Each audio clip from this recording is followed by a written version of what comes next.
Hey guys, welcome to another video of MaxiAspie, and today I will be telling you 10 facts about epilepsy.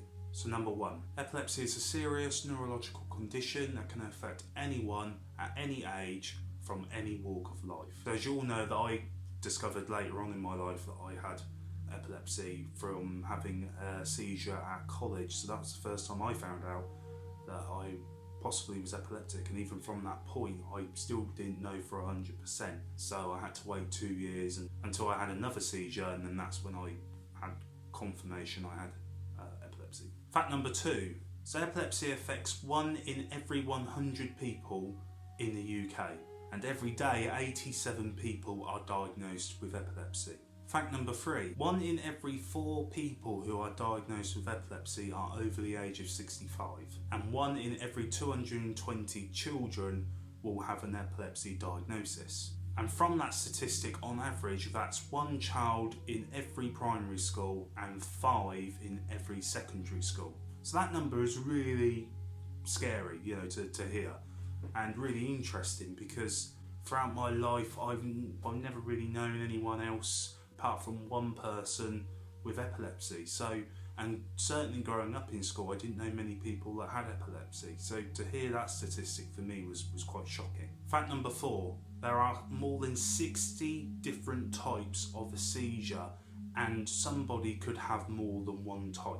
So seizures actually vary depending on where it's happening in the brain. And just like myself, some people are unconscious when they have a seizure, and some people are conscious when they're having a seizure. So 60 different types of seizures someone with epilepsy could experience, even though throughout my experiences they have slightly varied in what's brought them on and what I've had beforehand, but every seizure I've had, I've been unconscious. Number 5. So the consequences of a seizure and epileptic diagnosis are very severe and very wide-reaching. It affects people's employment, it affects people being able to drive, it can even affect people being able to be at a school if they can't offer the right support or the right guidance to that person at that particular time.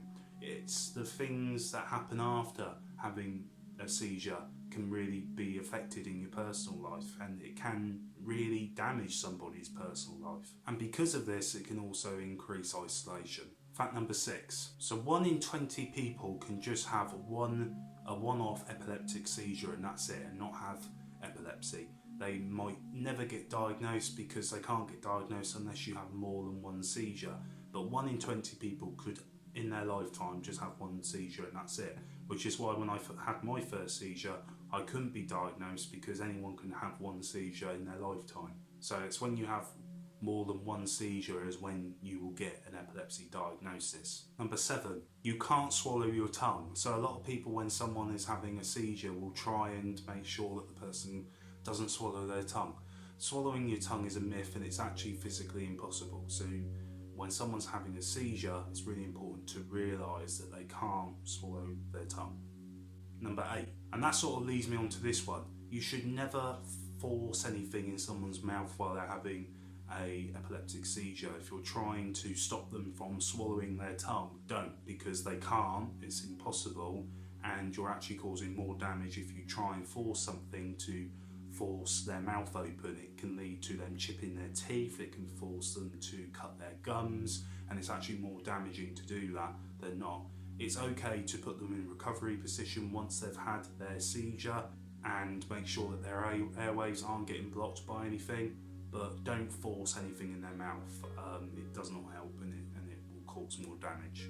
Number 9. So from everyone that's got an epilepsy diagnosis, roughly only 3% of those are caused by flickering lights or flashing lights. So when I was first diagnosed with epilepsy, I was told that it could be this, it could be that, and actually when I had the tests done to see what was causing my epileptic seizures, lights was not the cause. After loads of tests, they found out that was not the cause, and it's actually only 3%. So there's many cases of epilepsy which people don't know what's caused someone's epilepsy from happening. They know it's that spike in the brain that's doing it, but they don't know what's caused that to happen. It could be stress, it could be anxiety, it could be a range of things that is going on, but only 3% of them are caused by flickering lights and flashing lights. And number 10, so currently there are 600,000 people in the UK living with epilepsy. This is the similar number to those who are diagnosed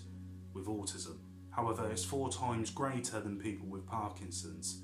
So reading these statistics, reading that there's going to be a lot of people out there who are autistic and they might have an epilepsy diagnosis like myself, to think that there are 600,000 people out there who have an autism diagnosis aren't getting the help and support that they need, it does worry me to see if these 600,000 people with epilepsy are also getting the help and the support that they need. But guys, I hope you found this video interesting. Tell me what you think down below. I always think it's important to share some key facts and just a simple video to display those facts out there in public forum so people can comment and discuss their opinions and their views. So guys, thank you for watching as always. Take care and goodbye for now.